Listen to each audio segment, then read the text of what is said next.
How's everybody today? I hope well. I apologize for not being present with you guys in Lisbon, but I'm certain you guys are having a wonderful time. So, today we're going to talk about cognitive services and telecom. But before we get started, I'm going to quickly introduce myself. My name is Thomas. I'm currently um, working at Buoyant. Before that, I was the director of next generation services at Inteliquent. Uh, and before that, I've actually participated in quite a few teams all around the telecom industry. All right, so we're let me just switch these over. Today, we're going to be talking about cognitive services and telecom. We're going to cover what cognitive computing really is. I know there's a lot of hype. Um, we're going to talk about some building blocks that I think are essential um, to building OTT services that may represent new streams of revenue for telecom service providers. And then we're going to talk about some of the potential applications that arise from having these building blocks present. Today, it's actually practically impossible to read the news without spotting some headline on how AI and machine learning are disrupting some industry. In the case of telecom, we kind of see most of this happening in the shape of self-optimizing networks, but that leaves a huge gap in the case of OTT services, which really represent the bulk of the cash nowadays. So, what is a cognitive service? We hear a lot about these terms: artificial intelligence, machine learning, and really, what a cognitive service is, it's software that uses machine learning or statistics to help it deal with uncertainty in the world. And as we'll see, the ability to deal with this uncertainty um, make these predictive models very powerful and makes it so that we can tackle problems that previously were intractable using traditional approaches, um, i.e., expert systems, also known as rule-based systems. And one prime example of something like that is transcription or synthesis. So, what are these building blocks that I'm talking about? Well, these building blocks that I'm talking about are the primitives that we need to tackle perception problems on our networks. And one of the first things that we need to be able to do to really start working on next generation telecom services is really good speech synthesis. Up until recently, speech synthesis really sounded choppy and was difficult to interact with. It sounded very robotic. And so that slowed down the deployment or the mass adoption of this technology. Well, I'm happy to announce that a few months ago, actually, Google published a paper called WaveNet, where they discuss a model um, that can learn to synthesize many languages. Now, this is a huge step from the way things were previously done, and I won't get into the technical details, but the way things used to be done is that we actually had to fine tune models to the specific languages that we were trying to address. Another important aspect of WaveNet is that it outperforms both of Google's state-of-the-art models. And this is important because by many accounts, Google's speech synthesis engines were some of the best in the world. And this model did so well that Google just recently announced a couple of days ago that they're using the WaveNet voice for the Google Assistant. Now, I don't want you guys to take my word for it, so I hope you guys can hear some of these embedded videos I put in the presentation as examples. So what I want you to do is I'm going to play a small video to kind of show or compare the performance between the two previous state-of-the-art models and WaveNet. But before I play the video, I'd like to make a brief note that this technology is readily available to all of us. You can actually Google WaveNet, and there's plenty of open source projects where people have implemented this paper.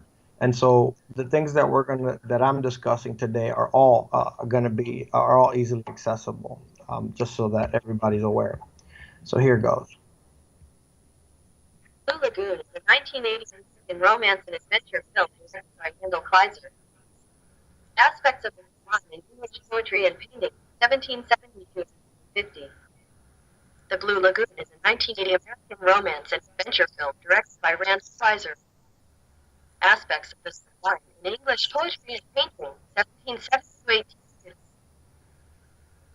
The Blue Lagoon is a 1980 American romance and adventure film directed by Randall Kleiser. Aspects of the design in English poetry and painting, 1770 to 1850. So I'm not sure what the quality is of the audio that you guys heard, but if you guys could hear that, you can clearly tell that the WaveNet model is almost indistinguishable from human speech. WaveNet has also other interesting properties. If you actually turn the model upside down, it can go from generating speech to transcribing speech. And another interesting property of this model is that it can learn how to speak using your voice, which has a lot of interesting applications, uh, mostly good, some not so good.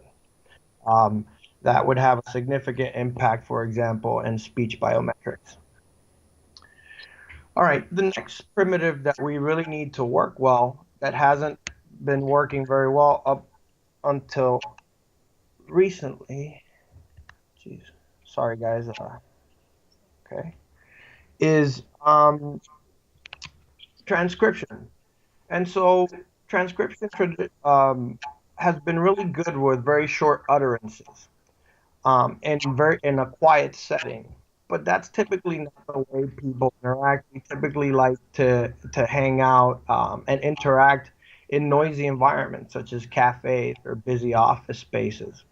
Um, and we would like to be able to capture all of this so that when we're communicating with people in a natural form, we can understand, our computers can understand what it is that people are trying to tell us.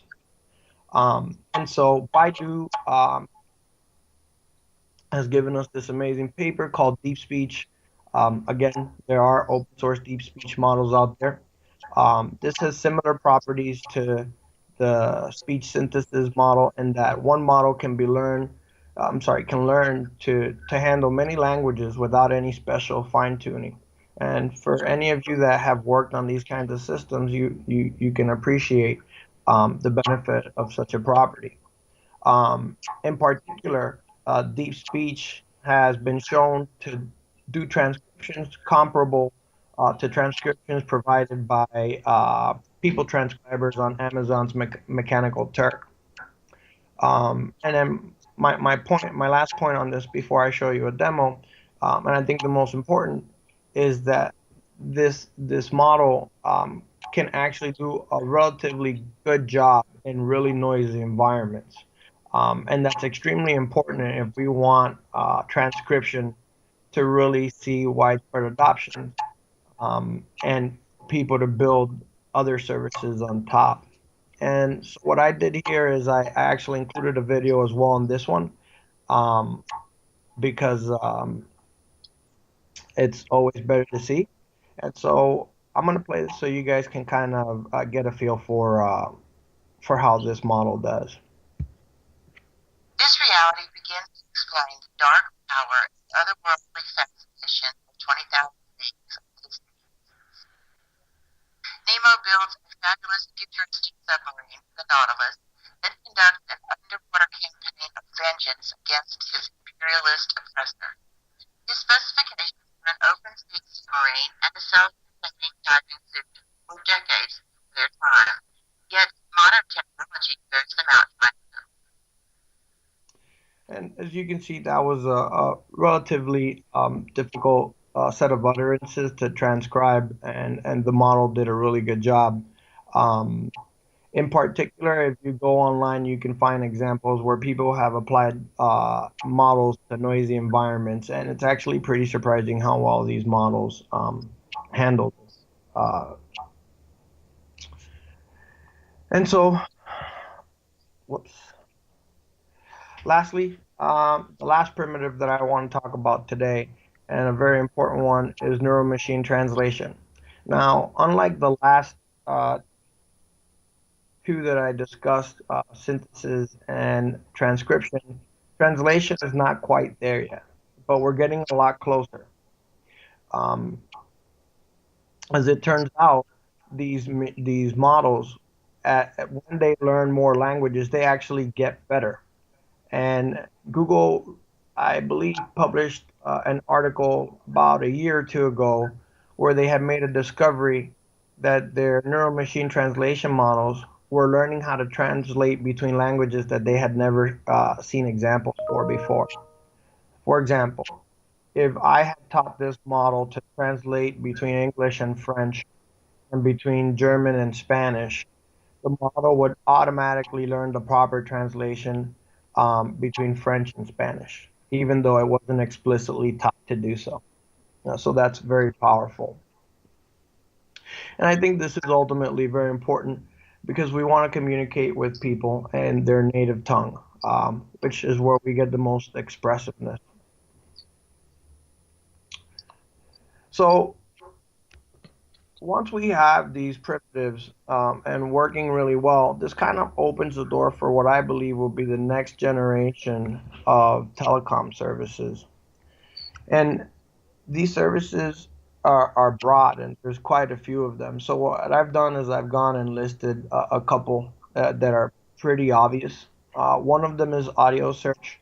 We didn't get into too many details on the deep speech model, but it turns out that this model not only learns how to predict the actual words that are being spoken, but it can give you proper alignment of those words. What I mean by proper alignment is now you know at what time in the audio sequence each word begins and ends. And that's a very powerful feature if you think about the fact that Google's main product is search, and there's tons and tons of audio out there.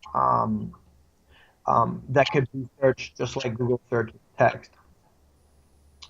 I'm pretty certain we've heard about chatbots in this conference already.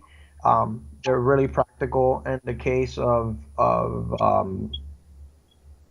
narrow domain problems such as tier one tech support. It's nice and the chatbots in particular can exploit all three of those primitives. Translation is nice because you can help people, or you can interact with people in their preferred language. And it would be nice to at some point be able to speak to a chatbot rather than typing to it on a chat window.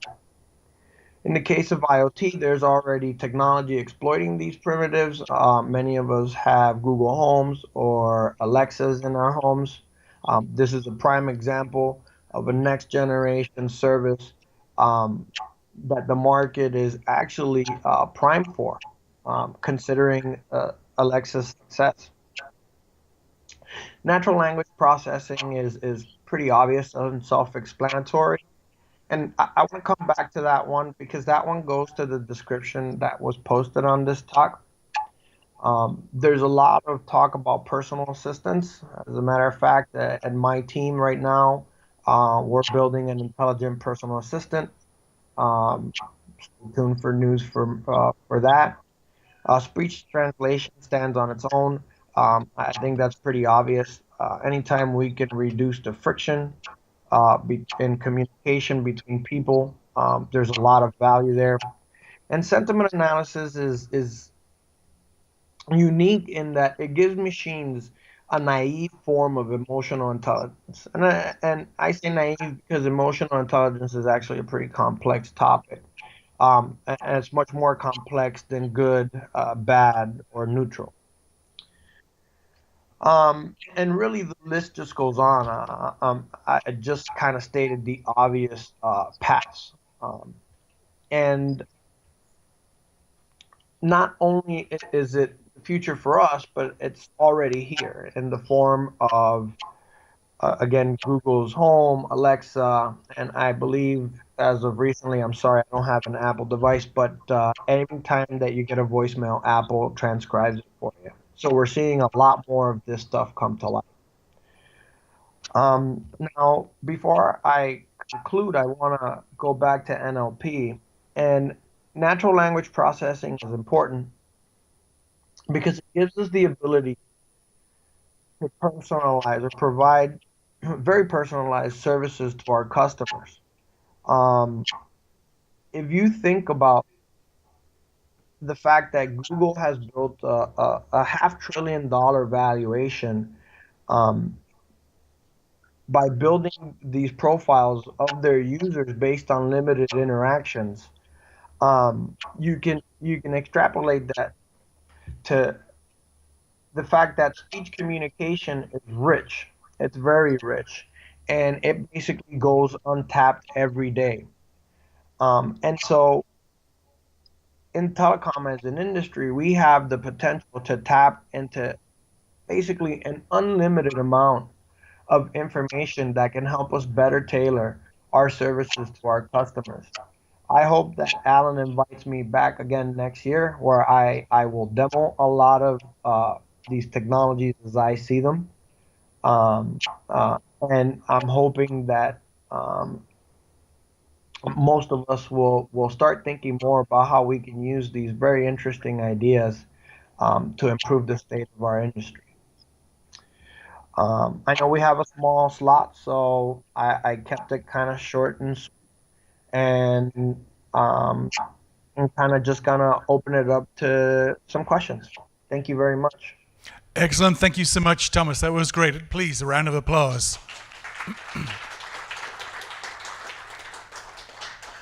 And what he highlights is voice, audio is something that just remains trapped in files. And I think what Thomas is sharing with us is there's so much value we just haven't started to scratch the surface of. So this was great. For the sake of time, Thomas, I'm going to move on to the next presentation because we're behind schedule and people have to catch planes, trains, and everything. But this was excellent, Thomas. Thank you very much. Have a wonderful time, guys.